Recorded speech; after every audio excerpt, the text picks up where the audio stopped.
First, races for Chicago's first elected school board are coming down to the wire. The Chicago Teachers Union and other special interest groups have raised and spent millions of dollars to influence the direction of CPS. Political reporter Paris Schutz is here to make sense of where all this money is coming from and what it means as you head to the polls. Paris?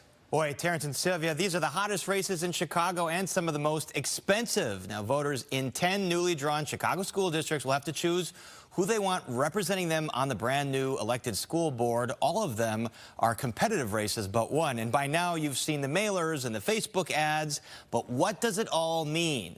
Well, there are three main special interest groups spending millions on these races. The Chicago Teachers Union, through their various political action committees, have spent $1.3 million according to campaign records we compiled from the Illinois Board of Elections, although that number might actually be higher than that as those numbers get reported every day.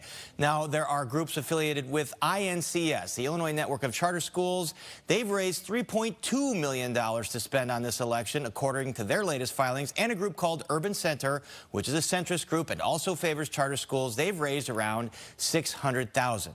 And this money is responsible for some of these incendiary mailers that you've seen if you live in Chicago. A group of non-CTU endorsed candidates told me today they are sick of these attack ads that refer to them as, quote, Project 2025 or as hand puppets of Donald Trump and Republicans. They tell me they're all Democrats and they're independent, and they all say the attacks are demonstrably false.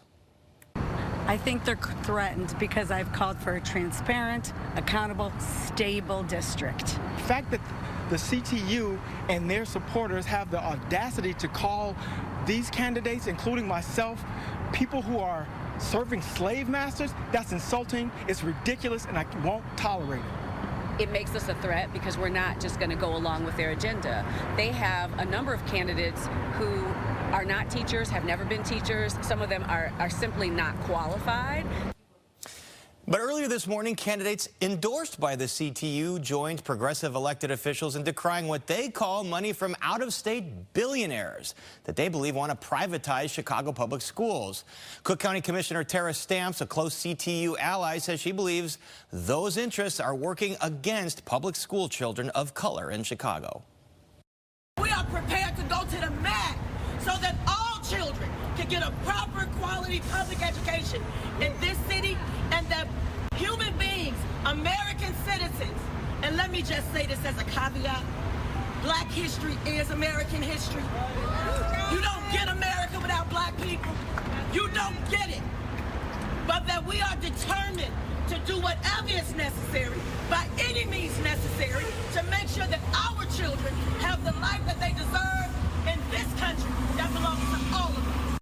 So as many onlookers fear, this race is really coming down to spending money from charter school interests and CTU, really the CTU versus charter schools. Now, all the non-CTU endorsed candidates told me they oppose the $300 million loan that CTU and Mayor Johnson want, and they oppose the firing of CEO Pedro Martinez.